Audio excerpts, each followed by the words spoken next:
بسم الله الرحمن الرحيم. الحمد لله رب العالمين، الصلاة والسلام على حبيبنا محمد وعلى آله وصحبه أجمعين.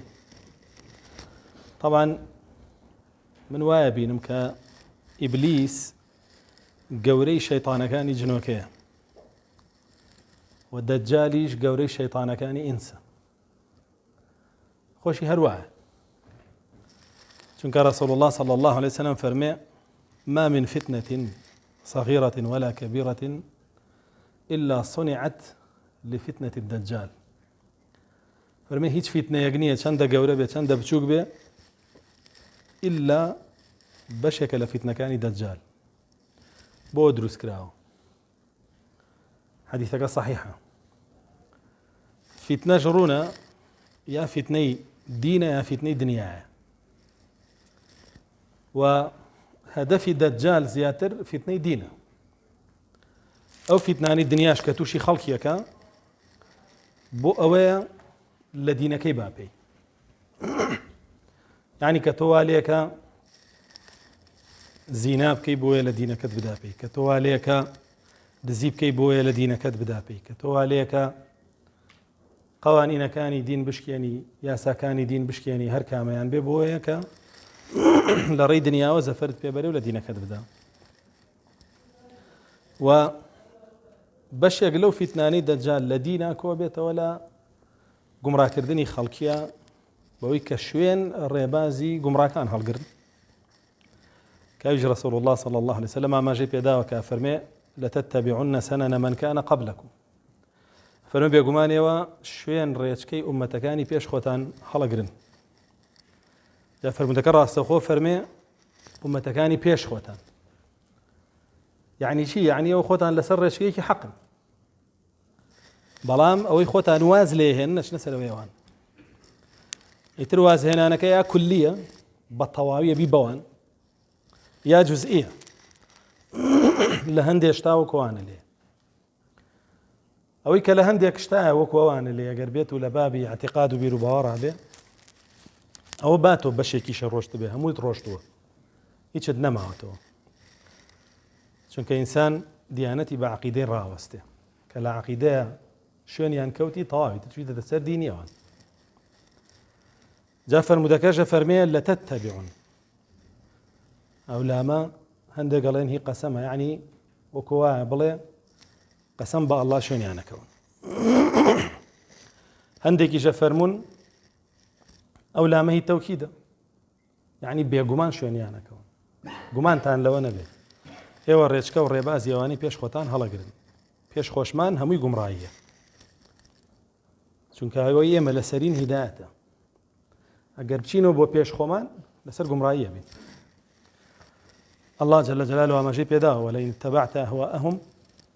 بعد الذي جاءك من العلم ما لك من الله من ولي ولا نصير. ئەگەر تۆ دوای هاوا و ئارەزووی ئەوان بکەوی ئومەتەکانی پێش خۆتان لە دوای ئەم عیلمەکە بۆتان هاتووە قرآن والسنة أو يترى الله جل جلاله بشتواني تاناكا سرخريش تانابه. فرمودكجا ما جبوادا بله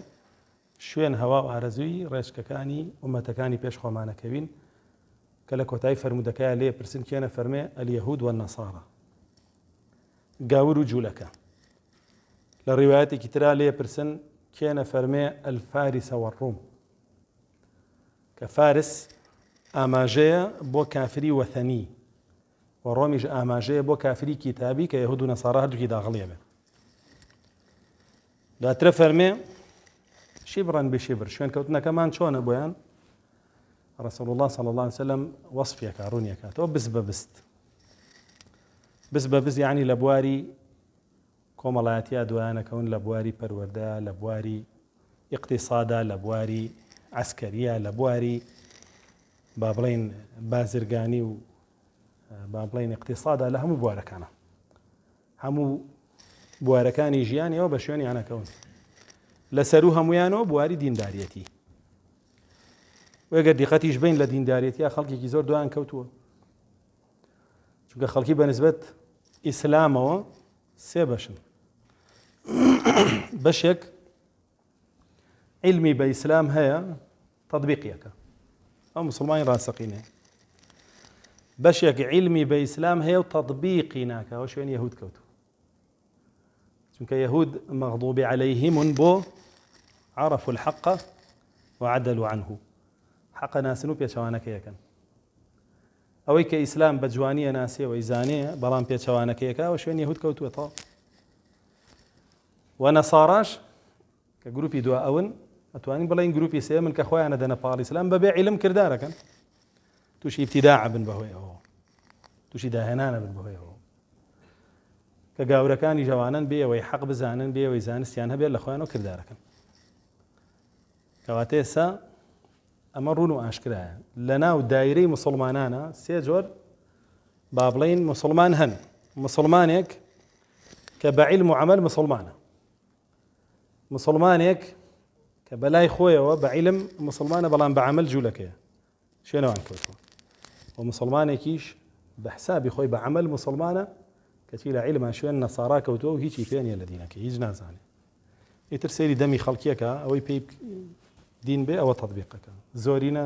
چیەکە دوای زۆری ناکەوێت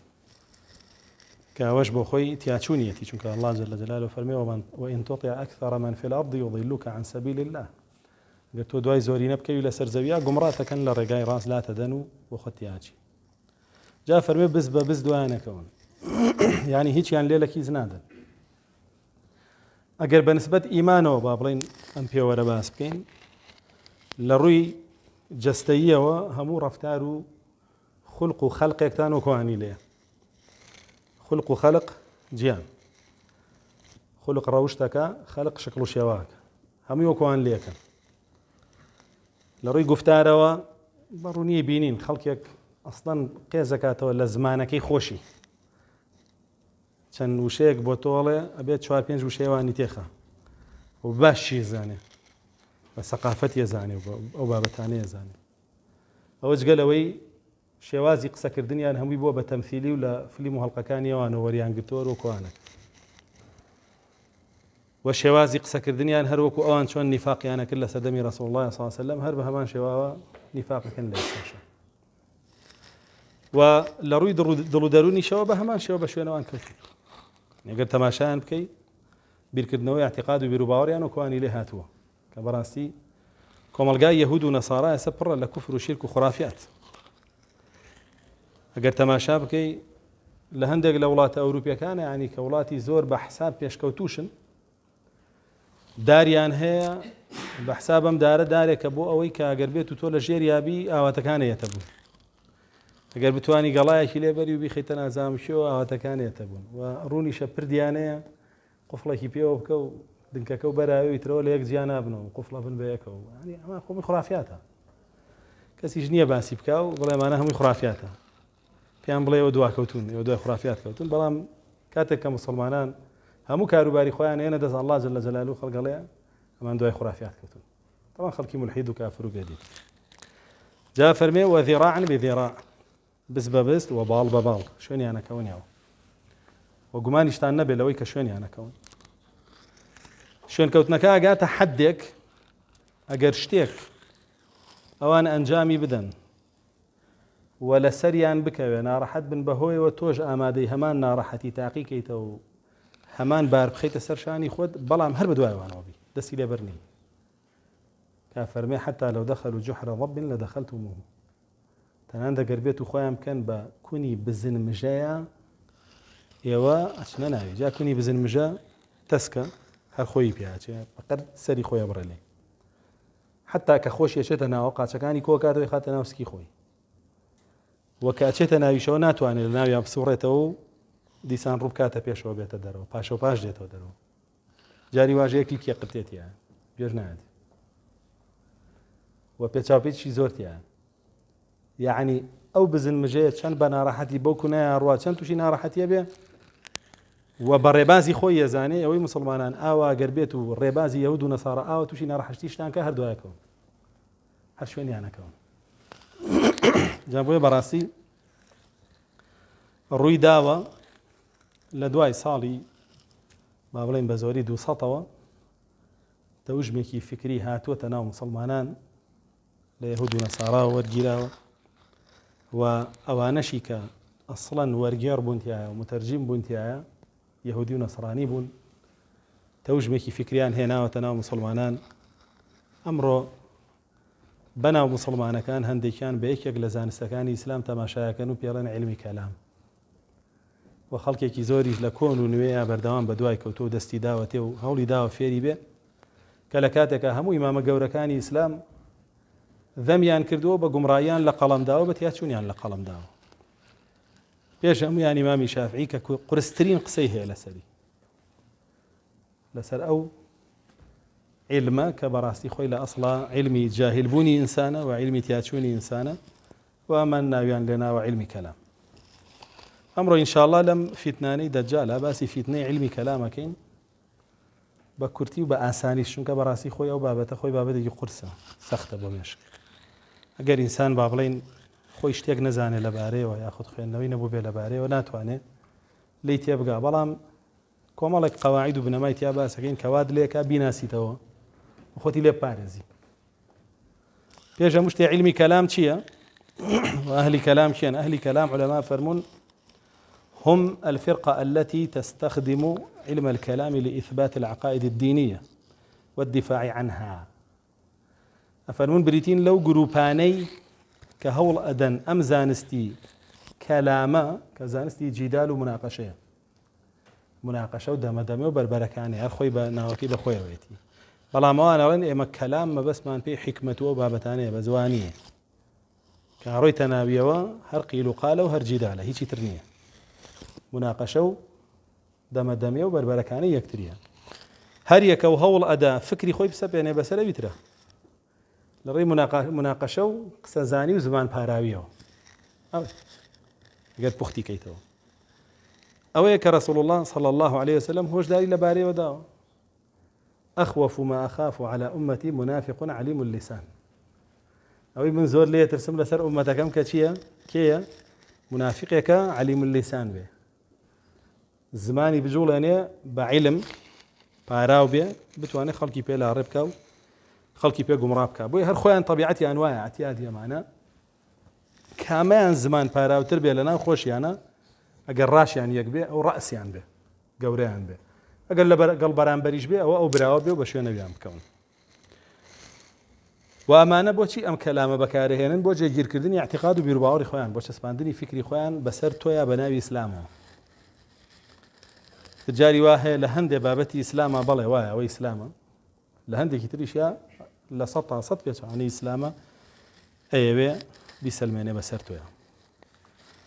ئەم عیلمی کەلامە سەرچاوی لە چیەوە گرتووە سەرچاوی لە با بڵێن پشتبەستن بە عەقڵەوە وەرگرتووە بۆ هەموو شتێ پشتە بەستن بە عەقڵی خۆیان کۆمەڵێک قەواعید و بنەمایان هێناوە ناویان ناوە یەقینیات هەمووی قەواعید و بنەمای عەقڵیە و زۆر جار پێشی قورئان و حەدیثی شێخن بۆیە عیبارەتی پێشخستنی عەقڵ بەسەر نەقڵە عیبارەتێکە ئەدرێتە پاڵ ئەوان کە ئیشیانەوەیە عەقڵ پێش بخەن بەسەر نەقڵە عەقڵ بریتە لەو غەریزەیە کە ئەڵڵا جەل جەلالوهو لە ناو ئینسانە دایناوە درکی شتەکانی پێکە باشە ئەمە پێشەخەن بەسەر چییە بەسەر نەقڵە نەقڵیش قورئان و حەدیثە قورئان و حەدیثە و ئیجماعی سەحابەکانە ئەمان عەقڵیان پێشەخەن بەسەرەوانەیە بۆیە پێیانەوترێ ئەهلی کەلام لەبەرەوەی ئەهلی بە حسابی خۆیان عەقڵ و مەنطقن ئەهلی با بڵێن دەق نین کە ئێمە ئەڵێن نەقڵ مەبەسمان پێی دەقن و بە درێژایی مێژوو و گروپانی کە دەرکەوتون لەم عیلمەیەوە ناسراون بە مجادلەکردن تایە گروپی یەکەمیان هەندێک لە زانایان ئەیدەنە پاڵ خەواریج ئەوان یەکەم کەس بوون عەقڵیان پێشی نەقڵ خستووە چونکە ذوڵ خوەیسەڕەی تەمیمی کاتێک ڕەسوڵ الله صلی الله عليه وسلم لە جەنگی حونەینە گەڕێتەوە لە مەنتیقەی جوعرانە کە ئێستا میقاتە لەوێ کۆ بێتەوە لەگەڵ لەشکرەکەی و غەنیمەتیان بەسەرادا بەشەکە هی جەنگەکە ئیتر بیلالی حەبەشیە فەرمی ئاڵتونیە کردە کۆشی منەوە بە مشت پێدان ئەڵێ کۆمەڵێکی تیا بوو پێیانەوترا مؤلفەتی قولوبهم یعنی تازە مسلمان بوو هێشتا ئیمان لە دڵیانە جوان نەچەسپا بوو ڕەسوڵ الله صلی الله عليه وسلم ماڵی زیاتریانێ بۆەوەی دڵیان وابەستەی دین ببێ و بە تەواوی بچەسپێ لەسەر دین أم ذو الخويصرة تميمية كأوابين زياتر بواندا وأواني تري اعتيادي بياندا يكسر فرمي لا روايتك يا أهل سيتو فرمي يا محمد اعدل فإنك لم تعدل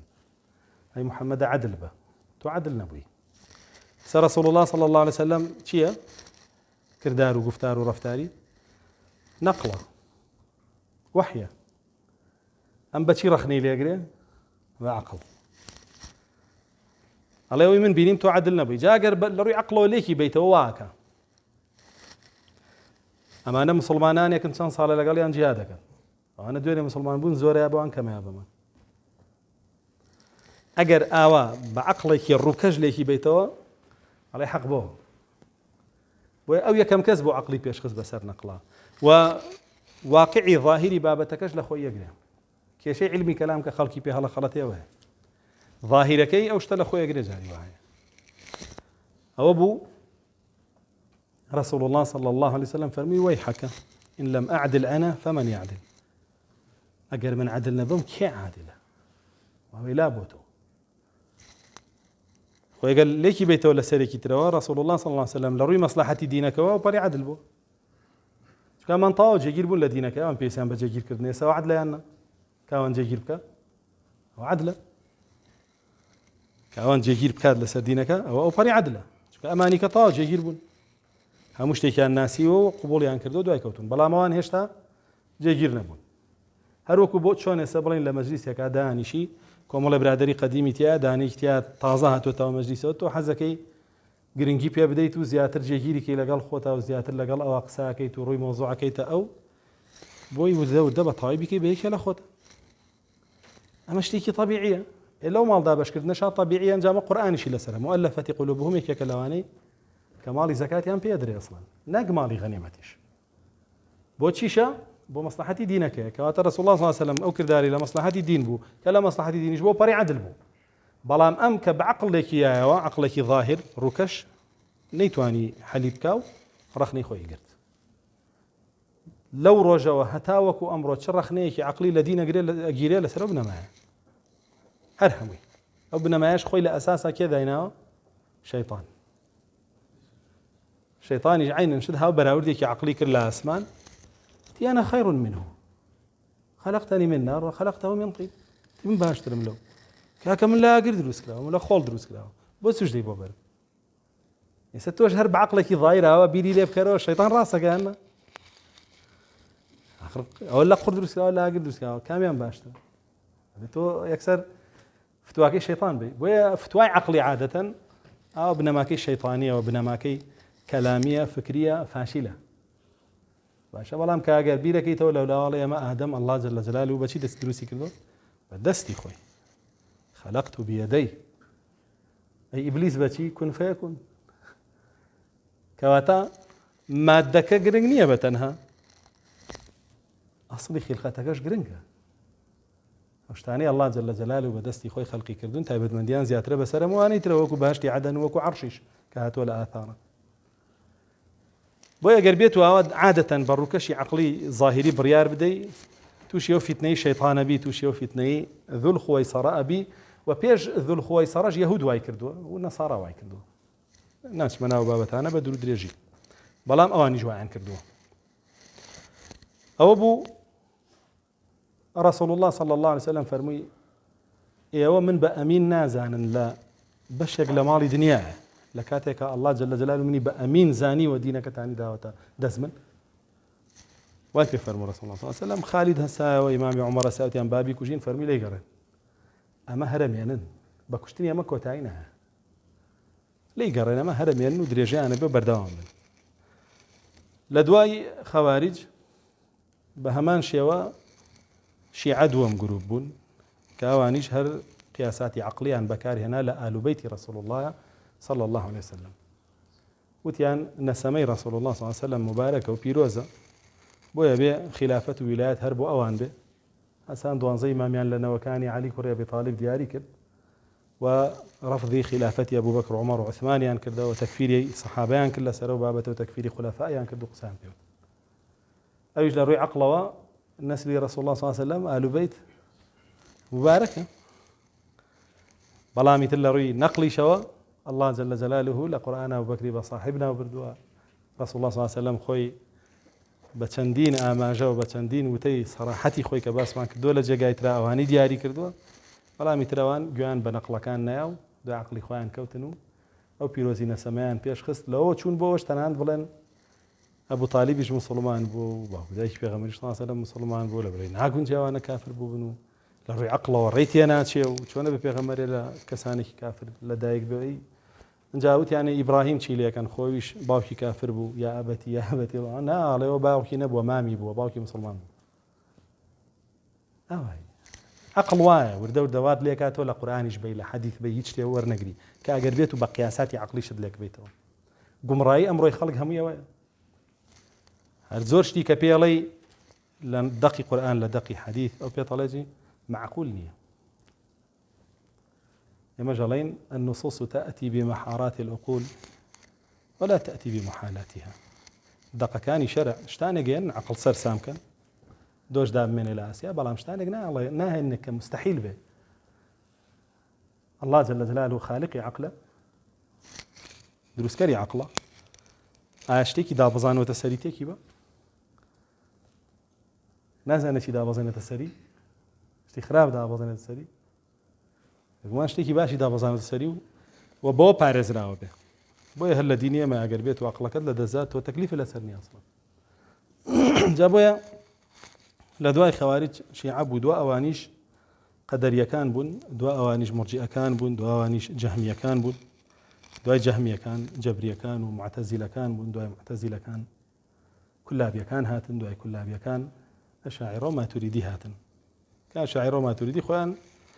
هاوارەکەن بە ئاشکرا خۆیان هەیە نەپاڵ ئەهلی کەلام و کتێبیان هەیە لەسەر عیلمی کەلام و بابەتانە دواتر قسەکانیشان نەقڵەکەین ئەمە با بڵێن ئەگەر بڵێن ئەهلی کەلام کێ بووین ئەتوانین ئەبۆ شێوە بیان ناسین و ئەو پوختەیەکە لەبارەی مێژوەکەیانەوە بەڵام هەتا سەردەمی معتەزیلەکان ئەهلی کەلام مێژوەکەیان با بڵێن کە باسیەکەی نەگەشت و بێ با بڵێن حاڵەتێکی ئەکادیمی و تەئلیف کە بنووسن و منهەج دابڕێژن و خەڵکی لەسەر پەروەردە بکەن بەڵکو زیاتر چاولێگەری و بە شوێنکەوتن بوو وەکو اقتیداوە بوو لە دوا ئەوە پەرەیاندا بە فکر و بیر و بۆچوونەکانیان و کتێبیان تیان نووسی و مەداریسیان بۆ دروست کرد و پێشکەوتن و دروست بوون کە تۆزێکە ئینشاءڵڵا باسی وەژەکەین علمی کەلام چییە؟ علمی کەلام زاناکانیان کە تعریفیەکەن ئەڵێن هي آلة تعصم الذهن عن الخطأ أثناء دراسة العقائد في الكتاب والسنة ئەڵێن ئەم عیلمی کەلامەکە ئێمە مەجهوڵین ئەم زانستی کەلام مەجهوڵین پێوەی پێک هاتووە لە ئالەتێک ئەوکو علومی ئالە سەیرەکەن ئالەتێک کە زیهن ئەپارێزێ لە هەڵە تێگەشتن لە دەقەکانی قورئان و سنت بۆ جێگیرکردنی عەقیدە و بیر و باوەڕ مێشک و زیهنی ئینسان ئەپارێزێ لە هەڵە تێگەشتن لە دەقەکانی قورئان و سنت ئەوە بەسییان چێ لە هەڵە تێگەیشتن بۆ نمونە تۆڵەی الرەحمان و عەلە العەرشی استەوە ئەڵێ الله جل جلاله لەسەر عەرشە بڵند بۆتە سەری ئەوەڵێن نە ئەم تێگەشتنە هەڵەیە ئێمە گەڕێینەوە بۆ عیلمی کەلام چۆنە گەڕێیتەوە بۆ عیلمی کەلام ئەڵێ ئیستیوا چییە؟ فعلە فعلیش هی مەخلوقە تۆ نابێ بڵێ ئەو فعلەی کردووە الله جل جلاله بەسەر عەرش وەکو وایە بڵێ مەخلوقێکە ئەو وەختە بۆیە ئەمە بەهۆی عیلمی کەلامەوە تۆ ئەمە ئەزانی و بۆ شێوەیە عەقڵە پارێزی لە غەڵەت تێگەشتن لەو ئاەتە باش يعني رسول الله صلى الله عليه وسلم آياتي نزاني أم عقل باراسني نازاني يعني صحابة أمي نازاني تابعين أمي نازاني تو هاتي لا يونانيا كانوا لا يغرق كان ورقت تو زاني ترى برسالك أخوان جوابنا عقلي تو بارزي بحسابي خوان بيركدنوي تو بارزي لهلا تيغشتن لدقيقاني قرآن والسنة بويا لو روانجي ولن هر دقيقة قرآن والسنة ئەگەر پێچەوانەی سەریحی عەقڵ بێمە تەئویل یەکەی یا تەضعیف یەکەی یا ماناکەی بەو شێوەیە لێکین لەگەڵ عەقڵ بگونجێ یا دەقەکە ڕەتەکەینەوە بەوەی ئەڵێن ئەم دەقە لاوازە ئەم دەقە وەرناگیری تەعنی لێدەن ئەمە ئەم تعریفە لە بەرامبەر تعریفی فەلاسیفەکانایە بۆ مەنطیق کە ئەوانیش ئەڵێن مەنطیق چییە؟ ئەفەرمون ئالەتێکە ئەوانیش بە هەمان شێوە تعصم الذهن عن الخطأ عند الدراسات الفلسفية عقل بارزة هلا لكاتي دراسة كردني كتابة كاني فلسفة أو بابتانا عضودي إيجي كيك كلا علماء عشاعرة بخوي لكتابك تعريفي علمي كلامك فرمي علم يقتدر معه على إثبات عقائد الدينية بإيراد الحجج ودفع الشبه. على زانستك عقلية دار جراوة بو جيگیر كردني بهوية واتواني جيگيري اعتقاد بيروباوري خوت بكي لدينا وبلغي بو بيني توما بس بلغي عقلية بلغي قرآن وحديث نية وردي قمانا كان يشبيتو ديسان هرب قرآن وحديثنا باستدلالات عقلي بويا بنماكي بوخي لسر عقرها والساوة أم علم بدعها علمك إسلامي نية علمك داهين راوة بدعها وقمرائية بو إنسان كان وزارا وكان شهر همي وناني زارا وكان كبكاريان همي ونانية بون منا عرض جوهر جسم أنبابتانا كتوري لقرآن والسنة تماشاكي نية بوني نية أما همي الصلاحات يوناني بو وريان جراء سر عربي وهنان سبان ديان بسر وخلقها لري أم علمه يكمين كات بابرين يكمين جارك أم علم يونانية ورجع راو ترجمة كرابو عربي و بابلين بلاو بيو بنا ومسلمانانا كيبو لدواي صالي دوسطو بيستوى بو تقريبا لدواي صالي دوسطو بيستوى كمأموني كوري هارون الرشيد أبيت خليفة عباسية كان هلا سيبا دروس كردني خانة أجناوية بيت الحكمة مالي حكمة تخونا وكيف أخويتي بيوندي بدين وني أجا دين بوا أشويا بيت الله أشويا مزجوته لما ساجدة أبو هستا خانة كي دروس كرنا وينا بيت الحكمة يقنا خوتا بيش أو ورجران هبو مسلمانان بيعجان أبو ولا ورجران صنع لن يكم كسكة كتابة كان يوناني ورجرا وعمري كوري عبد العزيز بوا بس كتابي طبي ورجرا هي فيزياء ورجرا هي هندسة ورجرا هي ميكانيكيات ورجرا كتاباني ورجرا ولدواي عمري كوري عبد العزيز يش خليفة كان ترهر وكاريان كردوا هي شام وأوان هارون الرشيد يش هالجرنجي بوانا وحتى على هارون الرشيد زور معجبي كتاب بوا زور دراسي كردوا كتابي شي زور بوا حتى على 1 مليون كتابي هبوا ورجرا ولبواركاني طب وهندسة وطبيعة وفيزياء وكيمياء وبابتانا زور جرنجي بيداوي كايلنا كده بلام دواتر كما أمون ديت سرد صلاة بپشتیوانی خاڵوانەکانی کە زۆربیان فارسن و مەجووسی بوون زۆربیان مسلمان بوون باو باپیرانیان و پاژماوەی فەلسەفەی با بڵێن فارسی مەجووسیان تیا بووە لەگەڵ هەندێک پاژماوەی فەلسەفەی یۆنانی کۆن چونکە لە سەردەمی کۆنا فارسەکان کە شەڕیانەکرد لەگەڵ ڕۆمانیەکان زۆرجار یۆنانیان داگیرە کرد ڕۆشتن تا دەسەڵاتیان نەبوو بەهێزتر بوون ئینکاری پێ لێ ناکرێت لە ڕووی جەنگەوە فارس بەهێزتر بوو لە ڕۆم بەڵام لە ڕووی عەدەدەوە ڕۆم زیاتر بوو لە فارسیش زووتر تیاچوو و سەواری نەما دەوڵەت و حەضارەتەکەی ڕۆم مایەوە تا سەژەر بەردەوام جا لە دوای عەسری مەأمومەوە با بڵێن مەأمونەوە کە کوڕی هارون ڕەشید بوویتر وردە ئەم کتێبانە دەستیان کرد بە وەرگێڕانیان ئەو بەیت الحیکمەی دروست کرد ملیۆنان کتێبی هێنا و خەڵکی دانا بۆ تەرجومەکردنیان ئەو خەڵکانەش هەمویان یەهودی بوون زۆربیان نەسڕانی بوون وەکو ئیسحاقی کوڕی حەنین کە دوایی حەنینی کوڕی ئیسحاقیش دیسان هەر بووە بۆ متەرجم هەر لە بەیت الحیکمە کە زانایانە فەرموون هەزاران کتێبیان وەرگێڕا لە کتێبەکانی فەلسەفە و علمی کەلامی یۆنانی وەریان گێڕا و خستیانە ناو مسلمانانەوە کە تیمێک بوون زیاتر لە عیبری و لە زمانی عیبریەوە لە زمانی فارسیەوە وەریانە گێڕا و ئیبن بەطریق و ئیسطەفانی کوڕی باسیل و ئەمە ئەم متەرجمانن کە ئیشیانە کرد بۆ مەأمون کە پارەیەکی زۆری دەوڵەتیشی خست بووە بەردەستیان حتا ئەڵێن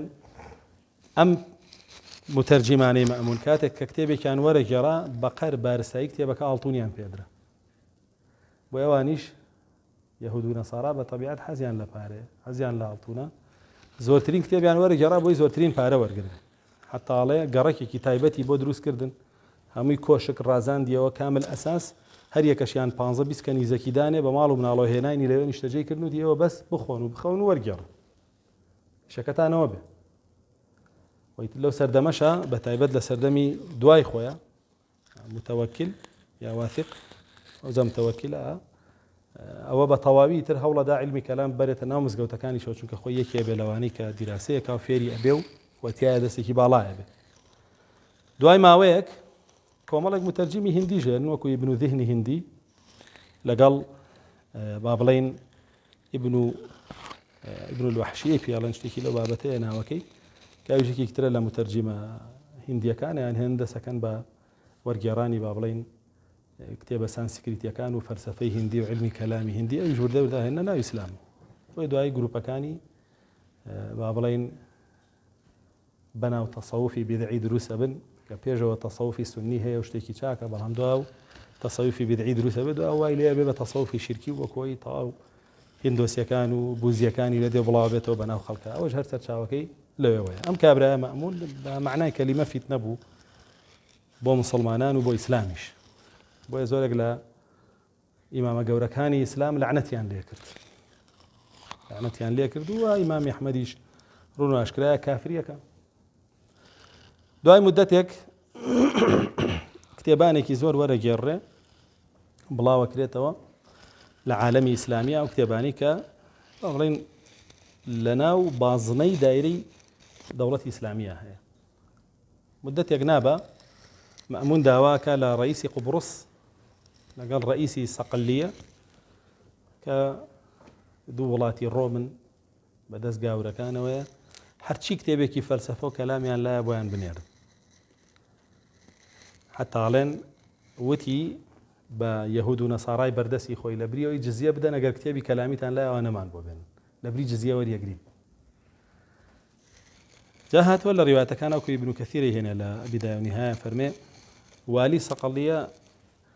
قەشە و ئەسقە فوشتەکانی گۆگردەوتی ئەم کتێبانە چی لەکەین لە خەزیێنەی دەوڵەتایە ئەم کابرایش داوایەکە ئەڵێ پارەی باشی پێم ئێوە ڕاتان چییە بە نەسی ئیبن کەثیرەوە عیبارەتەکە نەقڵەکەڵێ قەشە و حاخامەکانی با بڵێن ناو مەجلیسەکە وتیان ئەو کتێبانە بچێتە ناو هەر وڵاتێکە و هەر عەقڵێکەوە تێکیە خوا بیان نەرێ بە عەقڵیان ئەمەیان تێکچێ بۆیان بنێر ئێمە پارەکەش وەرەگرین و ئیسفادەشی لێکەین هەبەو شێوە ئەو کتێبانە نێررا و وەکەوتە ناو مسڵمانانە و بڵاو بێەوە بە ناویانە لە دوای مەئمون متەوەکیل ئەو کاری گرتە ئەستۆی خۆی کە متەوەکیل زۆر تون بوو لەسەر مسڵمانان حتاڵەن متەوەکیل کاتێک کە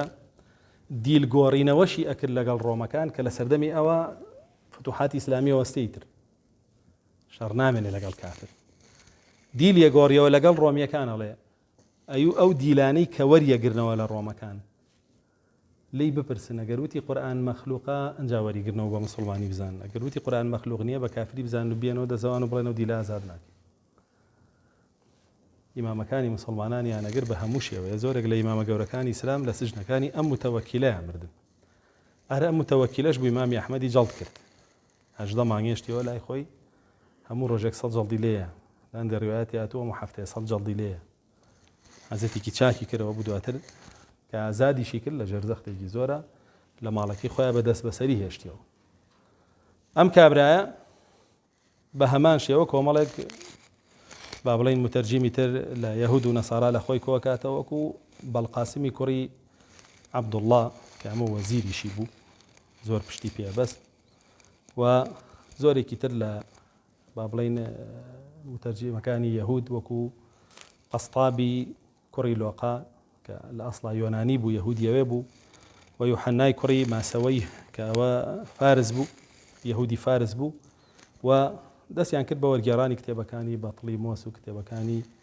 گالیلۆس و گالینیۆس و ئەو با بڵێن فەیلسوفانە وردە وردە خەڵکیان بانگە کرد بۆ خوێندن و دیراسەکردنی ئەم کتێبانە وای لێ هات بەیت الحیکمە ڕئیسیەکەی لە بەغدا بوو بەڵام لە هەموو شار و لە هەموو با بڵێن ناوچەیەکی ژێردەسەڵاتی خۆیانە بەیت الحیکمەی تریان کردەوە و خەڵکیان بۆ بانگە کرد و فێری ئەو مەنهەج و گرباوەڕیانە کرد ئەوە بوو لە سەردەمیێوانای تر ئیبن ئەبی دوئاد بوو بە وەزیری دەوڵەت کاروباری دینی هەمووی کەوتە دەستی ئەوە و ئەو زۆر بەتونی دژیەوانە بوو کە ئەو عیلمەیان قبوڵ نییە هەر هەمویان یەگرت و بێسەر و شوێن یەکرد بە هەزاران ئیمامی گەورە گەورەی ئیسلام لە ناو سژنەکانیانە كجران وسر بران حتى محمد كري نصر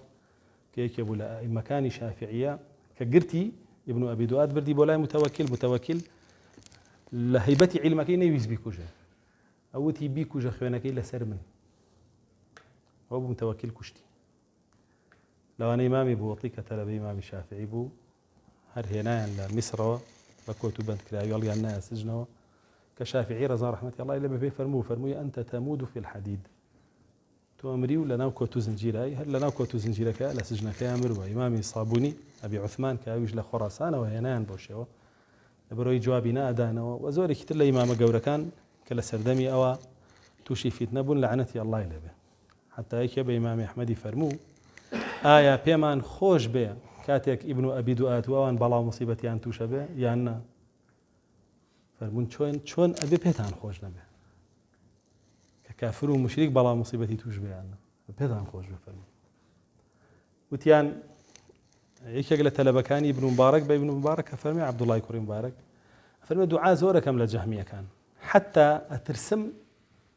غلط بملا دعاء كرنا كان ما صلم كمان مسلمان بنو من دعاء ليكم ابن مبارك فرمي يقدنك خم نبي حتى تواني بلعنتي يعني كدعاء ليبك كيش كيشد نبي وانا مسلمانين كافر ينساش كيما بجهمية كان الله لعنتي الله تعالى لبي خلق ابوان بيلا انا مسلمانين كافر أنا لسر ديني يونان لسر ديني إسلامنين لسر ديني كفر فريان بإسلام وأنا معه أمانة ريك تطبيقي ريشكا وربازي يهوديان كردو كرسول الله صلى الله عليه وسلم لباري يهودا وفرميتي فرمي أوان دسيان كربا خوينوي مثنات وازيان لتوراتي أنا مثنات الشيبو اكتتبوها خوان نسيبيانته وليست من كتاب الله ولا كتاب الله جنيه وفرمي أمتك من جواكا لا تقوم الساعة حتى يتبع أمتي المسناد يتلو المسناد شتيكي واهات ولا فرمودك يا قيامت بربانا بيتا أمتكم شو المسناد نكوي وتيان مسناد شيء فرمي كومال كتابة نسيبي أنا توجه كتابك الله وجه كلامك الله كأمره بشاي خما نوابينين خلقك زور وازي لقرآن وحديث هنا رجتو كلامي خلقي خوين ريته ويلي بو قرآن وحديث دابو اما إشي بوكرا للان همو قمراكاني سردمي خويانو طبعا كيما علين علمي كلام بابلين علمي كداهن راوا كومالك الدليل عقلية كخوان رزيان كردو ناوي ناوا قطعيات ياخذ ثبوتيات ياخذ يقينيات أم دليلانان أواريس كردوا كانت كتور برويا نبيته أم دليل عقلي أنا دبوه هن قلت أنا شارزابي بقرآن وبحديث تسليم يبي زور اعتيادي تسليم يبي وأمهر اشتكي طبيعي شيء إنسان تسليمي أفكار ببي أجر فكرك لا خوي بقوة تربي هلا جياني رجانش ما ناخل كان يقبينين لبدوي دينك لا أفكار ورقري لا فكري خلقي ورقري هالرجل سر دينك أمر فكري كسيك دي بقوة دواك باني فكري كتر دي اللي هي أو بقوة ترى أشد سروي أو دو باني فكري كتر دي اللي هي أو بقوة ترى أشد سر أو وناتو أن لسر هجمة بلام خو قال لك السر قرآن وحديث بيا قرة نا قرة بس قال السر قرآن وحديث نبوه لا قرآن هذا جاء مانيش أجر دي قد بي يعني دواتر توزق لسلمي جوك أنا دوين كجروب يج هات سرتها فكرك بقوة بو هالشي خلق بو بوان موسى دعاي كجروب يكتر هات فكري أو بقوة تربو لو أو أموازي لو هنا دعاء وكو طبيعي كجروب يكتر ها ولو بقوة تربه همان شو يعني ساقر دي قد بي بهاتني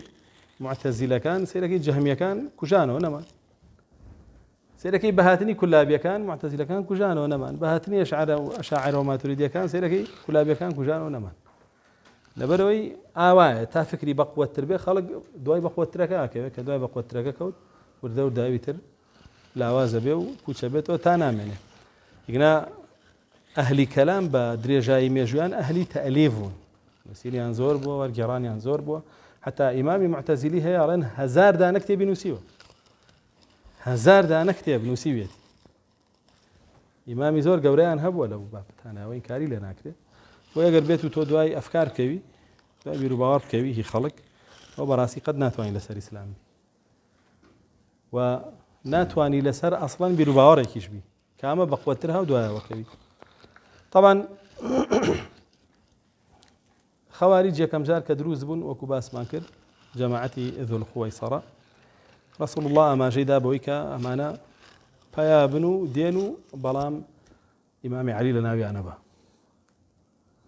ولسردين إمام علي كدروز بون ابن عباس روي بولان مناقشة لقال كردن بچي كردي بعقل نيكر وأنا بعقل بيس يعني بس ابن عباس فرمي من لان هاولاني رسول الله صلى الله عليه وسلم هاتون بولاي يعني هاتون شي تان بيبلم دين تان بيبلم من بعقلي خوم وفكري خوم قسناكم من لان هاولاني رسول الله وهاتون صلى الله عليه وسلم هو بك لقال شي دانيش او ان هرخنيكي عقلي انا قل لي امامي علي وبعات جواب يدانو رخنيكي عليان قد رخنيكي عقليان لقربون منا وتيان علي كري ابي طالب لبين خوي معاويه كالصلح كردوه بياويكي كردوه بحكم كابو موسى أشعري بو إيوه حكمي الله ولانا وكافر بو حكمي بياويكي ورقتو يستوش لو أنا بلاي حكمي كسي ورقري كافر بيا بلام آية أبو موسى بحكمي خوي يعني صلحك يقريها بحكمي الله كردي بحكمي الله كردي بحكمي خوي نيكردي بلام أنتو كأهلي عقل وتأويل بون شوا شكاري وقمرا كردني خالق بون أو بابا كان بيشانا حتى ليكم وتاري علي كري أبي طالب رضا ورحمتي الله إليه بلا كفك هلا سيو تاردا يكسريك لو خوارجان راس بيته ولا لا حكم إلا لله وأنت حكمت الرجال على حكم هر حكمي الله تو بياك كرب حكم كما تكافر به يعني قال الله جل جلاله فرمي ثم الذين كفروا بربهم يعدلون تو بياك أنا حكم دادس حكم جبب والله به أو بياو يكسان كرب الله كافر كان جوانا كسي يكسان كان بالله تو كافري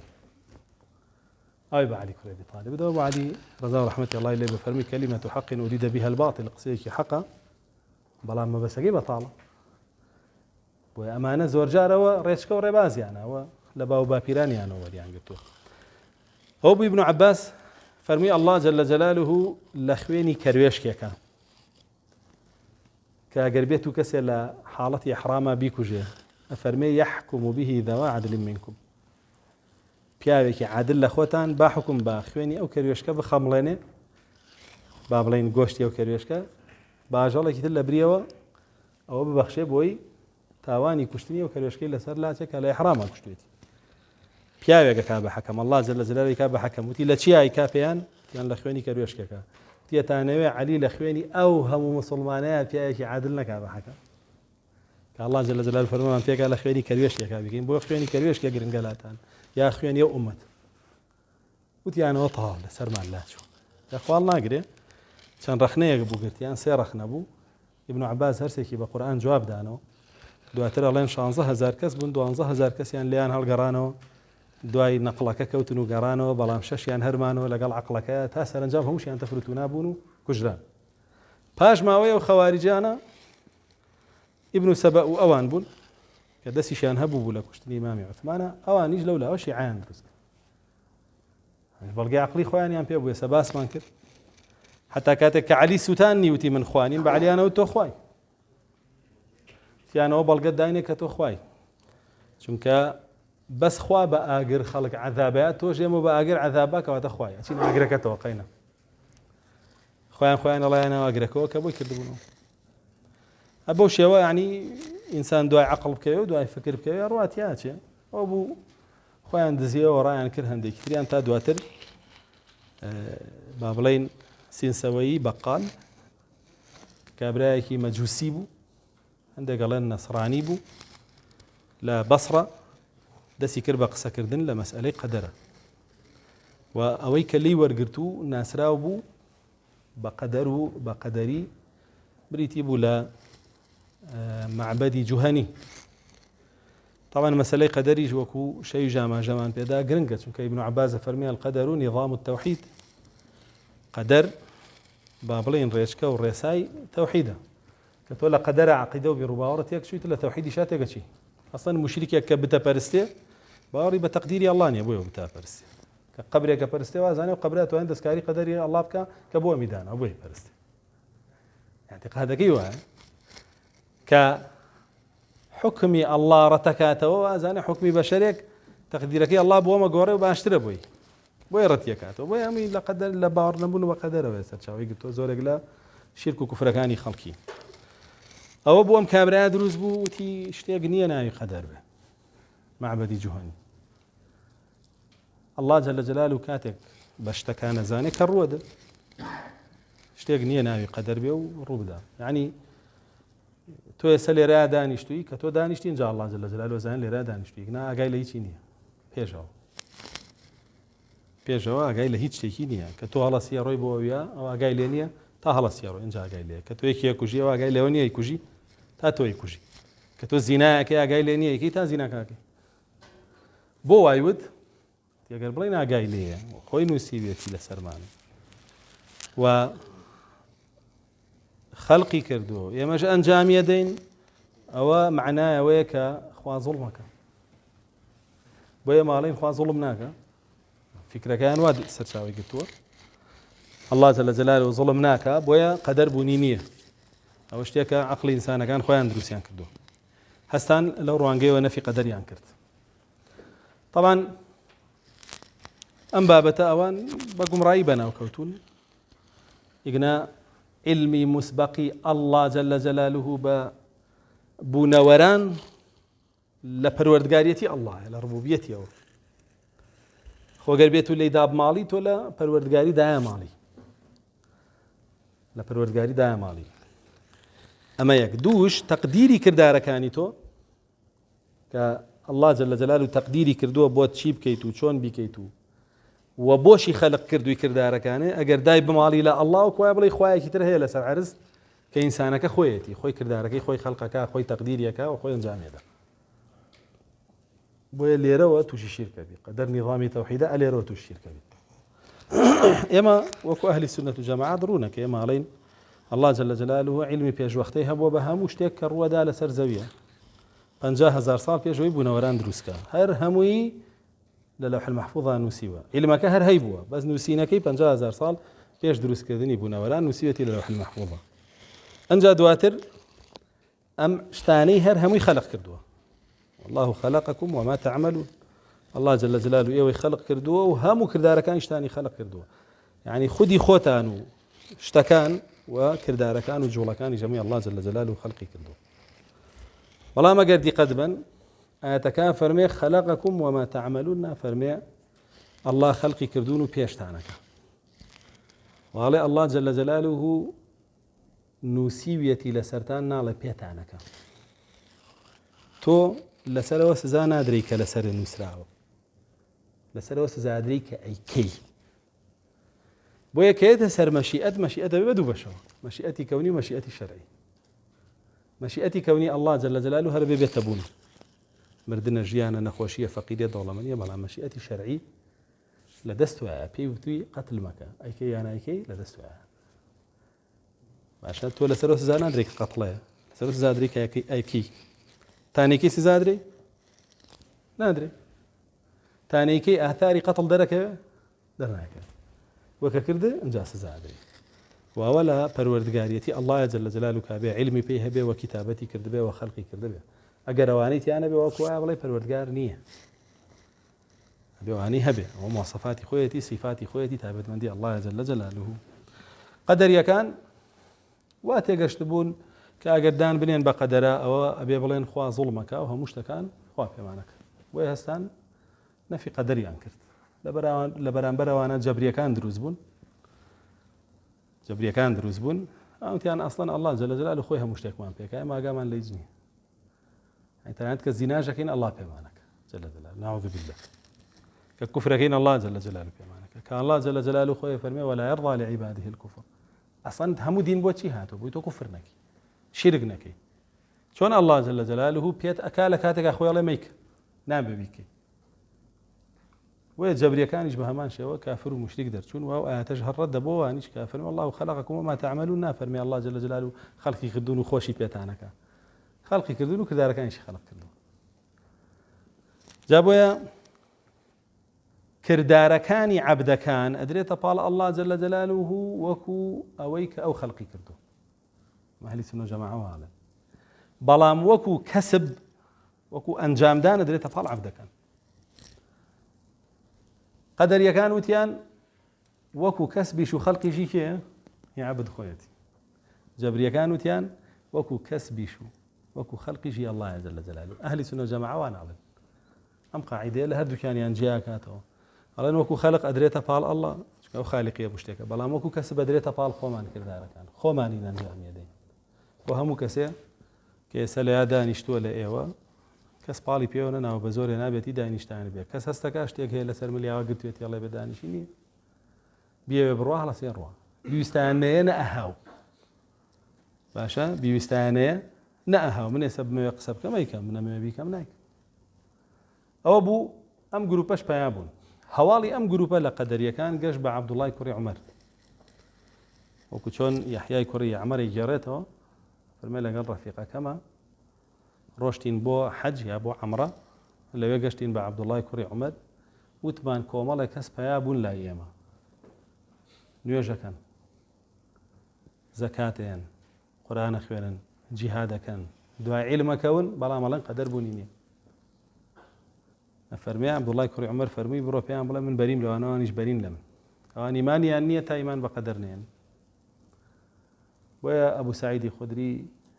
عەبدوڵای کوڕی عەباس، عەبدوڵای کوڕی عەمری کوڕی عاس، ئەوانە بە ڕوونی تەکفیری قەدەریەکانیان کردووە بە نوێژیش بکەن، بە زەکاتیش بن، بە جیهادیش بکەن، با قورئانیش بکەن. جا ئێستا ئەگەر بە ئیستیلاحی موسڵمانە یەهودی مەذهەبیەکانی ئەمڕۆ بێ کە ئێمە پێیان ئەڵێن موسڵمانە پەمەی و عەلووجەکان، ئەوە نوێژەکەن چۆن دەتوانین کافریان کەی، ئەوە جیهادەکەن چۆن دەتوانین کافریان کەی، قورئانە خوێن چۆن دەتوانین کافریان کەی. بەڵام ئەوانە ڕێگر نییە لە کافر نەبوون کاتێککە کوفرەکە. وەیە سەحابە زۆر بەڕوونی و باشکرای کافریان کردن. خۆ حەدیثەکەی با بڵین جبریل بیدایەتەکەی کە کافریانەکە عەبدوڵای کوڕی عومەر لە صحیح مسلمە، لە بوخاریە، خۆتان توان بڕۆن بیخوێنەوە، فەرمی بڕۆ پێیان ڕابگەێنە، ئەوانە بەرین لە من، منیش بەریم لیان، و ئیمانیان نییە تا ئیمان بە قەدەر نێن. ئەنجا حەدیثەکەی جبریلی گێڕایەوە بە لە دوای ئەمانە لە سەردەمی حەجاجی یوسفی ثەقەفیە کاتێک کە ئیبن الئەشعەثی کوشت و با بڵین ئەو فیتنەی لەو سەردەمایان ڕوویە کوژایەوە کە حەجاج ظالم بوو و کافر بوو، مشریک بوو، وڕقێکی زۆری لە سەحابەی پێغەمبەری خوا بوو صلی الله علیه وسلم، ڕقێکی زۆری لە ئال و بەیت بوو و بە ئاشکرا کوفری هەیە، قسەی بە پێغەمبەرانە وت، یعنی وت سولەیمان کابرایەکی بەخیل بووە، بۆ وتێتی ڕەبی هەب لی مولکەن لا ينبغي لأحد من بعدی، مولکێکم بەرێ بۆ هیچ کەس نەبێ دوای خۆم. باخوا کابرایەکی بەخیل بوو، لەو تارە وای وت، وتی بگەم بە عەبدوڵای کوڕی مەسعود سەری لێ یەکەمەوە لە لاشەی و بە خوێنەکەی زەوی ئاوەیەم و وتی ئەو قیراءەی ئیبن مەسعود خوێندوێتیەوە قورئان پێی هەمووی ئەشعار و کەلامی عەرەبە و قورئان نییە، و کە قیراءەتی ئیبن مەسعود قیراءەتێکی فەسیح و خۆی فەرمی حەفتا سوورەتم لە دەمی ڕەسوڵ الله صلی الله علیه وسلم وەرگرتو. یعنی کوفری صریح و ڕوون و ئاشکرای زۆر زۆرە. و ئەیوت هەر خۆی لەسەر مینبەر ئابێ ئیطاعی من بکەن ئەگەر پێچەوانەی قورئان و حەدیثیش بێ. ئەمە هەمووی لێ گێڕاوەتەوە لەو کاتی ترا ئێمە باسمان کردووە. ئیتر کۆمەڵێک لە سەر لەشکرەکانی خۆی دژی وەستانەوە لەگەڵی جەنگان، ئیبن الئەشعەث یەکێ بوو لەوانە، دواتر دەسەڵاتی بەسەرا گرت و کوشتی. لە دوا ئەوەوە بەنو مەڕوان، نابێ بڵێن بەنو ئومەیە، چونکە بەنو ئومەیە لەو گومڕاییە بەرین، بەنو مەڕوان گومڕایی ئیرجائیان داهێنا، گومڕایی ئیرجاء کە ڕوونی شەعبی ئیمامی شەعبی فەرمێ الإرجاء دين يوافق الملوك. إرجاء دينێکە پڕ بە پێستی مەلیک و پاشا و کار بەدەستەکانە. وەجی پڕ بە پێستیەوانە لەبەرەوەی هەرچی کوفرایەکەی بیکە، هەرچی شرکایەکەی بکەیت، تۆ مسلمانی مادام ئەڵێی لا إله إلا الله، مادام نوێژێکی ڕووکەشەکەی زۆر مسلمانی. چونکە لە دینی ئیرجاء کوفرێک نییە پێ بوترێت کوفری عەمەلی، کوفرێک نییە پێ بوترێت کوفری قەولی، لا ئەوان کوفر هەر لە دڵایە کە ئەمە مرجئەی باتینیان پێوترێ. و یەکەم کەس کە یەکەم جار کە داهات ئەم منهەجە بوو دایان هێنا و خستیانە ناو خەڵکیەوە. ئەم ئیرجاء کە دروست بوو خزمەتێکی زۆری کرد بە بەنی مەڕوان، چونکە ئەوان بۆ خۆیان خەلیفەکانیان زۆربەیان فاسید بوون، وەکو ئێستا باسی حەجاجمان کرد، کوفریان هەبوو، باشکرا بەدەمەیان کرد، بەدەستیان کرد. و حەجاج لە سەردەمی خۆشیە ئیبراهیمی نەخاعی و ئیمامی شەعبی و سەعیدی کوڕی جوبەیر وانە کافریان کرد. حتى سعيد کوڕی جوبەیر پێوتی بۆ خروج کردووە لێم وتی لە بەرەی بە کافرم زانیت بۆیە من خەواریج نیم و خروجم نەکردووە تۆ کافری ئەو سعیدی کوڕی جوبەیرشی سەر بڕی کە تەلەبەی ابن عەباس بوو تابعی بوو گەورە تابعی بوو وحتى سكاتي بأنس كوري مالك كرتا أنس ناميكي ناربو عبد الملك كوري مروان عبد الملك كوري مروان لحجاج توربو أنس وتي أجر يهود ونصارى استا يكيق لها ولاني عيسى موسى اندسك شوين يكون جويل يقر النك سكاتي باب كانوتي ايوه ايمتى اندسك وتوك هاولي رسول الله صلى الله عليه وسلم وتي ما بيك بس سكاتي ما بيك بويا براسي ام بدعي ارجاء لو سردما دروس بو وبلاو بويا وخزمتێکی زۆری با بڵێن حاکمەکانی و سەردەمەی کرد کە تا ئەمڕۆژ ئەو دینی ئێرجاء هەر هەیە ئەویش بریتە لە بچووکردنەوەی کوفر بۆ مەعسیەت بۆ ئەوەی کەس کافر نەکرێ و هەموو کەسێ بە حسابی خۆیان لە ناو ئیسلامە بهێڵنەوە و ئەوەی کە مەلیکەکانیانەوێ بیخوازن لە بەرامبەر مرجئەکانە دواتر کۆمەڵە گروپی تر دروست بوون کە یەکەم گروپ دوای مرجئەکان دروست بوو جەهمیەکان بوون کە مرجئەکان دامەزرێنەکان ذری کوڕی عەبدوڵڵای هەمەدانی پێوترێ ئەو داهێنا جامە سعیدی کوڕی جوبەیرە گەشت پێی مەرحەبایی ناکرد چوش کاتی کرد لە ڕەفیقەکانی سعید وتی ئەمە پێمەگا مەرحەباییم ناکە مەرحەباییش یەکەم جوابم نایەتەوە سعدی کوڕی جوبەیر سعیدی کوڕی جوبەیر فەرمووی ئەمە هەر ڕۆژە لەسەر دینێکە کافرە بە موسڵمانی نازانم سعيدي كوري جوبير مرجئة واني كالين إيمان هلا دلايا بمسلماني نزانيو حتى أبو برسيار يعني لك ذريها مذاني وتيان توم دينا ولا كوينا وداني بياني وبلاوي كيتو دعوي بوكي وتيو ديني نوحة واعبدوا الله ما لكم من إله غيره طاو خلق أروالي والله لا إله إلا الله طاو كداني بيانا طاعة المسلمان حتى هداه تيو ديني نوحة ودي ديني هم بيغمر هذا أو أتاني كهات ولا قرآن أي قوم كان وعبد الله ما لكم من إله عروت لا إله إلا الله مسلماني أواني هم يكر بابلقي سأوي كالت كوت لا إله إلا الله مسلماني لسر عقيدة ذرة جاء سعيد الله بيجاش لبازار ودي تبا لك تي تبا لك يعني خوالنا ناوبرش تيجي واقع تقريبا أنت أوتي لعنك الله وتي لعنتي الله دلبه أنت على دين أنا أكبر منه تقول سر دينك من لو دينك جورتهم يعني دينك تازة داغنا يمن لا بيجو ديني تو ولا دايق بوم لا سري سلام بوم كاتت ولا سر دينك من لو دينك جورتهم بوي أعمك باز بلا لا إله إلا الله ترتو هتا مسلماني ديني أمذرها مذاني أبو باشا ديني أو بو بلاوي كردوا يرجع وأماش خوي بو خوي لناو ديني يهودا هيا لناو ديني يهودا هيا لناو ديني يهودي شا هركسه اعتقاد بيروباري وابك الله بوني هيا نك بشي برستيا نقدان بتاكو تنيا شابني هر بلا خالقي كون كائنات هيا لا يهود او يهوديكي طواه وكزنات وانا كافريكا بلا ما هندي طائفه تريان كافريه كانوا لدينا صاراج هاوشيوي او هيا وبراسي ام كابرا او ديني دامزران وخلقي كي زور دوايكو بدا خو دوا او دواي ديني بابلين مرجئه جروبي بابلين جهميه كان دروز بون گروپی جەهمیەکان دروست بوون سەرچاوایان گرت لە هەموو ئەم گومڕایانەی پێش خۆیانەوە گومڕایی مرجئەکانیان تیا بوو گومڕایی قەدەریەکانیان تیا بوو گومڕایی خەواریجیان تیا بوو لەسەرێکترەوە و گومڕایی تەشەیوعیشیان تیا بوو لەسەرێکترەوە هەموو گومڕایەکانیان لە خۆیان کۆ کردەوە ئەم جەهمیانە کە پەیا بوون سەرکردەکەیان ناوی جەهمی کوڕی سەفوانە جەهمی کوڕی سەفوان خەڵکی ترمذ بوو خلقي ترمذ بولا بلادي ما وراء النهر لا أوزباكستاني يساكا تقريبا أم كابرات لبي جعدي كوري درهم بوكاتك جعدي كوري درهم ما مصاقي سر برا بحكم مرتد هستا راي كربويش سرنا برا مدتك زور خوي هيشتو دينك أبي بلاو كردو بردوام بولا سري بلام أو قمراياني كخست يسر بابلين قمراي تشيع وخروج وخوارج وبابلين قدري وجبري وبابلين مرجئة كان كومالا قمرأي تربون لوانا قمرأي لنا وصفاتكاني الله جل جلاله هستا يكمين شدي إعلاني كله مزقوتي ترمذ وتي اشتياق النية لسر عرجنا الله جل جلاله أو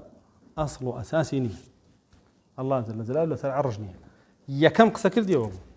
كام رجال جهمية كانوا قصة كانوا يكم كز لي هات جواب مقاتلي كوري سليمان بو خاوني تفسيري بابرين مقاتل كبنا وبانغ زورق لا ئیمامەکانی تەفسیریش لێوە یەکجێڕێنەوە و لە ترسی مقاتیلی کوڕی سولەیمان هاتە بەسڕە چونکە ئەو زۆر چاگلەی بە جواب هات و خەڵک چوو بە گژیا و دەریان کرد ناچار ڕای کرد هاتە بەسڕە لە بەسڕە مودەتێک مایەوە ئەو گومڕایی بڵاو کردەوە بیشری کوڕی غەیاتیش کە لە میسرەوە ئەویش دەرکرا و دەرنرا هات بووە بەسڕە سوبحان الله هەمووی لە بەسڕە و لە کوفە جێ بوویەوە ئیتر نازانم بۆ هەمووی لە جێ بوویەوە ئەم بیشرەش ئەمە شافعی پێی وتی من و تۆ لە لا ئیلاهە ئیلا الله وەکو یەک نین کۆ نابینەوە تایە تۆ لەسەر لا ئیلاهە ئیلا الله نی تۆ کافری وای پێوە کێساگە تۆ بە جەهمیە بڵێ من و تۆ لە لا ئیلاهە ئیلا الله کۆ نابینەوە تۆ کافری خەڵک لێت ڕاستە بێتەوە چۆن کافریەکە حفصة فرد عين شد شافعي واي بيقول هو كافري لقد كفرت بالله العظيم كايجر جهمي بو يعني ستوقر ما انا جهمي انا كافر كي خلق له تكفيري وانا سامشيون بابتانا يا مرجع انا كافر كي خلق له تكفيري وان بابتانا وكشون سعيدي كوري جبال كافري كذا او ابو هات بصره لين يشتجبوا بشري كوري غياس بيقاشت او ديني لي ورقر بجواني ودس ينكر بورقراني كتاب بيكو بەڕسمینا لە سەراستی دەوڵەت بۆ خودی خۆیان وەکو فیکرە دوای ماوەیەک پێیان زانرا نزیکی 7 عالم کۆبوونەوە لەسەر جەهم فتوای کافریاندا ئەوە بۆ ئەویش عینەن شت خەلیفە گرتی و سەری بڕی بە حکمی مرتد کوشتی جا ئەم جەهمە چیرۆکی دوور و درێژە من هێستا لەسەری ناڕۆمە کتێبەکانی اعتیقادی سەلەف هاتە شەرحم کردەوە بە دوور درێژی لەسەری ڕۆشتوم دووبارەی ناکەمەوە دوای منهجی جەهم کێم منهجەی تەبەنی کرد واصلی کوڕی عەطا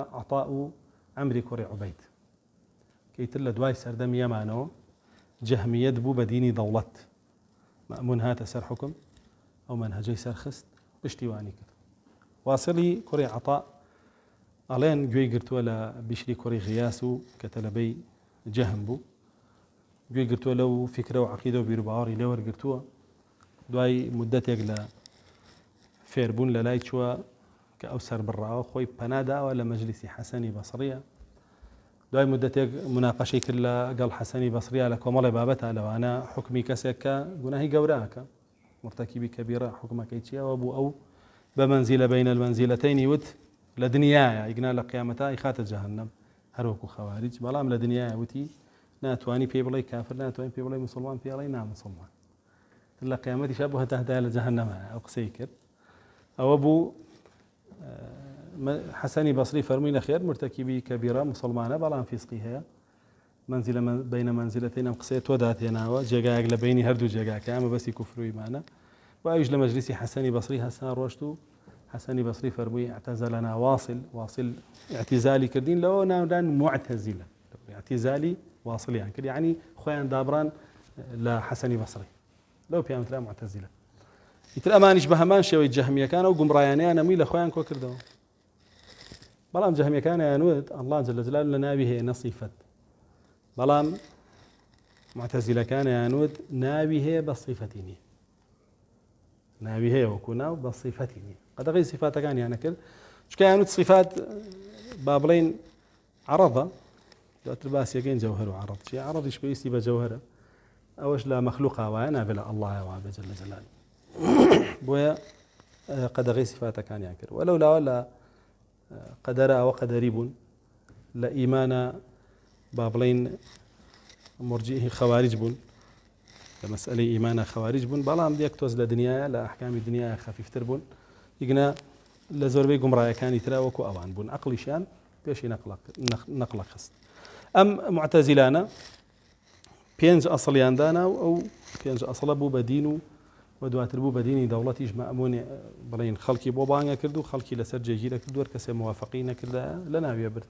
دواتر متەوەکیلیش هەر بە هەمان شێوەی ئەو 5 ئەسڵە چی بوون یەکەم ئەسڵیان التەوحید یەکەم ئەسڵی معتەزیلە التەوحید مەبەستیان چیە پێی مەبەستیانەوە نییە کە تۆی بەس ئەڵڵا پەرسی بەتەنها تەوحید لایەوان ئەڵڵا جەل جەلالوهو سیفاتی نییە یەک جزءە بەش نییە بڵێ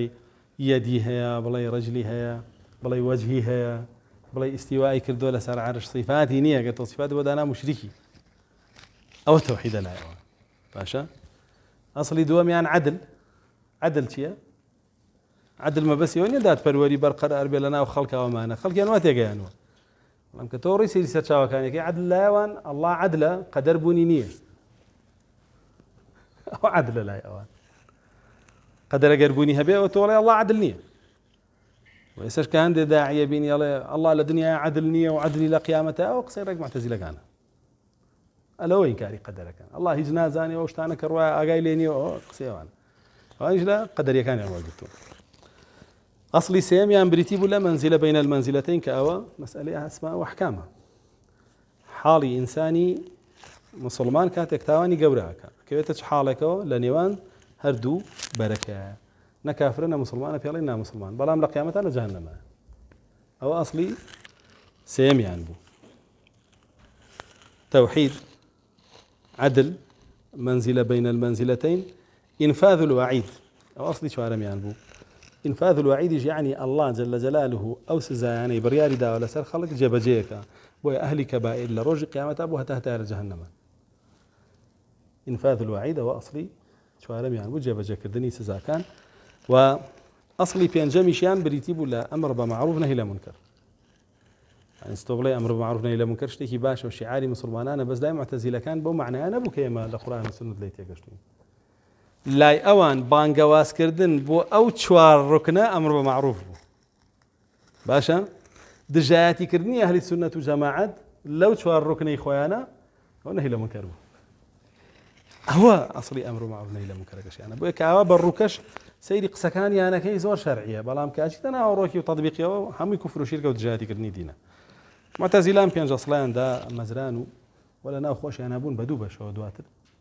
لە مەسئەلەی عوزر بەجەهلە هەندێکیان تەکفیر کرد لە مەسئلەی تەکفیر بە تەسەلسولە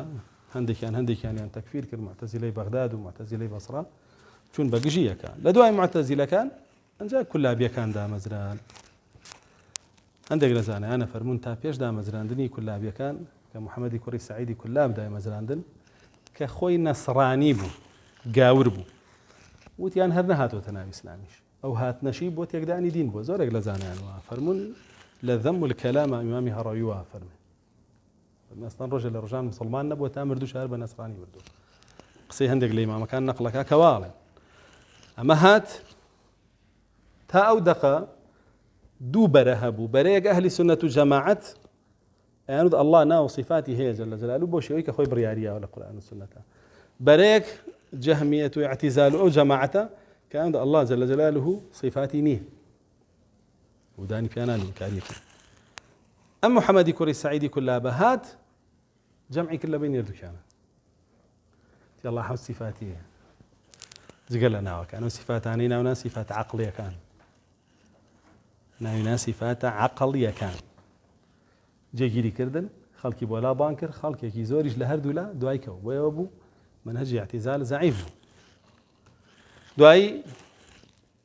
بابلين دواي كلابيا كان فتريكي كم معناه زور جيجير نبون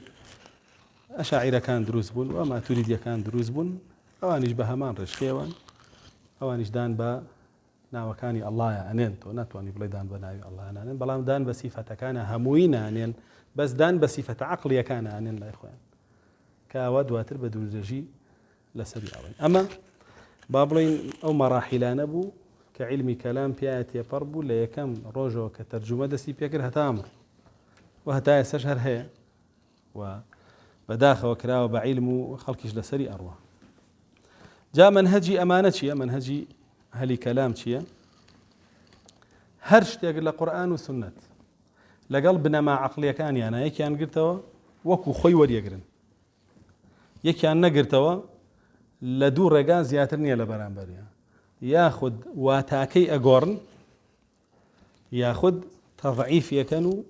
إلغاء يكنو هرشتك لقرآن والسنة لهر بابتك هذا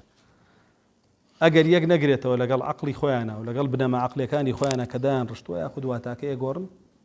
ياخذ تضعيف دقكا كنو دقكا تاوان باركا بونمونا أوانا لين أم جهانا لدوشت بيقاتوا جوهر وأعراض جوهر كتعريف يكن فرمون هو الذي يقوم بذاته عرض جلن هو الذي يقوم بغيره سأم ديوارة شيء وجوهر ديوارك يو هيا أي بو أخكي شيء عرضەکەیەتی کە تا دیوارەکە نەبێ بۆ یاخەکە بوونی نابێ باشە لەوە بڕۆ بۆ هەموو شتێک لەسەر زەویە سا بۆ نمونە ئەمە تۆی بینی قەنەفەیە ئەمە عەرەضە پێوەی جەوهەرەکەی لە ناوەیە کە تەختە و دار و ئەو بابەتانەیە کە بێ کۆنراوە وتیان هەموو دنیا لەوە پێک هاتووە یا جەوهەرە یا عەرەضە واشە تۆ سەیری هەر شتێکەکەی یا جەوهەرە یا عەرەضە ئێستا ئەو مۆبایلە لە بەردەم منایە تەسویرەکە مەکینەکەی ناوی جەوهەرەکەیەتی ئەوی چوار دەوری چیەوە عەرەضەکەیەتی ئەگەر مەکینەکە نەبێت و بۆ حەجم و بۆ قیاسە ئەو بەرگە بۆ نابێت لەوە بڕۆ بۆ هەموو شتێ هەمووی دەسە تۆ جلو بەرگەی لەبەرتە ئەمە عەرەضێک تۆ جەوهەرەکەی لە ناویە وتیان هەموو کەون لەوە پێک هاتووە جەواهیر و ئەعراض باشە ئەنجا لەوە وتیان کامە لە یۆنانیەکان وەریان گرتووە حەزەکەم بزان ئەوە ما ئەسڵێکی عەقلی بنەمایەکی عەقلیە لە یۆنانیەکان وەریان گرتووە ئیسلام لەسەر و بابەتانە قسەی نەکردووە ئێستا ئەگەر سەحابە ئەگەر کرا لە قیامەتە ئینشاءڵڵا پێیان گەشتینەوە لێ پرسیارە تۆ زانیتە جەوهەر چییە و عەرەض چییە وەڵێ ئەمە شتانەمان نەبیست ئەمانە بابەتی عەقلین ئەگەر هەش بوو بێ لە ناو قەومێکە وەکو بابەتی عەقلی و دنیایی نەهێنراوە قیاسی ئەڵڵای پێ بکرێ جەل جەلالوه نەهێنراوە قیاسی غەیبیاتی پێ بکرێ بەڵام هەمانی هێن قیاسی غەیبیاتی پێەکەن کێشەکەیان ئەلەوەیە جاوتیان ئەعراض هەمووی حادثە ئەعراض یعنی ئەوانەی کە با بڵێن ڕووپۆشن با بڵێن یا ڕووکەشن هەمووی حادثە هەمووی دروستکراوە هەمووی دروستکراوە چونکە لەبەرەوەی ئەعراضەکان ئەڕۆن و تیاچن و دێنەوە ئێستا بۆ یاخە دوای چەند ساڵێک ترە بێ بیگۆڕی بۆ یاخیشکێکیتەوە وایانە تۆ جلەکانە دوای چەند مانگێ بێ بیگۆڕی جلێکی کە لەبەرکی ئەمە حادثە قابل لە ناوچوونە وەوتیان جەواهیرەکانیش بەبێ عەرەض دەرناکەون ئێستا جەوهەری جەستەی تۆ چییە ڕۆحتە بەبێ جەستە ڕۆحبوونی هەیە دەربکەوێ ئاوا خەڵک ببینە نایبینێ وەیە کە ڕۆحەکە وتیانە مەجەستە و چی لێ کە ئەمرێتەوە ئیتراوە یعنی بە مەرحەلات هێتە سەرەوە وتیان کەواتە جەوهەرەکانیش بەبێ ئەعراض ناتوان دەرکەون کەواتە هەر شتێ بەبێ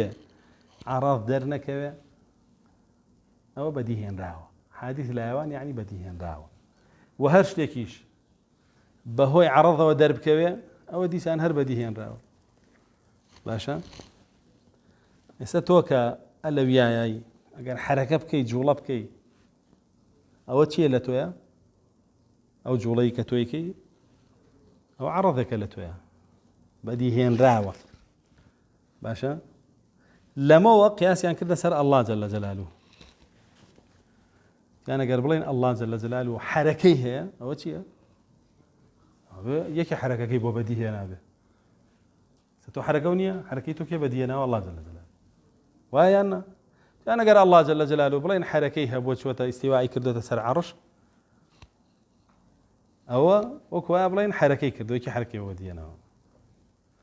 کەواتە قیاسی چیان بەچی کرد خالق بە مەخلوق ئەوە داماوێکە لە یا تێکەوتون قیاسی خالق بە مەخلوق ئەنا جیهان لە ئەعراض و لە جەواهیر پێک هاتووە بەڵام تۆ معنایەوە نییە بڵێ ئەڵڵا جەل جەلالوه ئەگەر بڵێم حرەکەی هەیە وەکو ئەوانە و لەوە پێ ئەڵڵا جەل جەلالوه خالقی مەخلوقاتە قیاس ناکرێتە سەر مەخلوقاتەکانی خۆیە فەرمێ فەلا تەضریبوا لله الأمثال ئەکەیەوە نمونە بە ئەڵڵا مەهێنەوە لە ناو مەخلوقاتەکانیە لەیسە کەمیثلیه شەی هیچ تێ لەو ناچێت مایان شوبهێن بەیەکەوە وهو السميع البصير جاء ومعلومات عن خليفة متوكل لدرجاي مزجودة كان وآياتين يسيبوا جواريبه حتى لدرجاي كعبش أو مشركان يسيبوا ليس كمثله شيء وهو اللطيف الخبير چونك أيو سمع وبصر حادثة أقداني بيابنين والله يكين بمخلوق ويلين سميع بلا سمع بصير بلا بصر باشا أبيستي ببي بيسر أبيني ببي بينين بويا عنده آياتنا ببلين سميع وبصير ببلين لطيف وخبير بوشەوە حتا لە دەرگای کەعباڵێن نووسی بوویان یەکێ لە زانایانە فەرمێ تەواف مەکرد بینیم نووسرا بوو وا فەرمێ لە دەرگای زۆرێک لە مزگەوتەکانی کوفە و بەسڕە و بەغدادیش نووسرا بوو. لێرەوە هاتن وتیان مادام ئیستیوا هی ئەڵڵا جەلە جەلالوه بابڵێن حرەکە و جوڵەیە کەواتە حرەکە و جوڵە ڕوەکاتە چی؟ ڕوەکاتە جەواهیر و ئەعراض. جەواهیر و ئەعراضیش حادثن بەدیهێنراون بۆیە ئێماڕێن ئەڵڵا جەلە جەلالوه ئیستیوایی نەکردووە چی کردووە؟ ئیستەولای کردووە بەسەڵاتی بەسەرا گرتووە.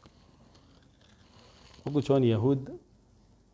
حطەتونی کرد بە حنتەتون ئەمانیش هەستان الرحمن على العرش استوى لحود آيات كرديان بيستولى ولا يروشتن بوها منا وصفات كاني الله أمشيان بشي ثابت كرد بقرآن وحديث نخير بعلم كلام بقياسات عقلي خوان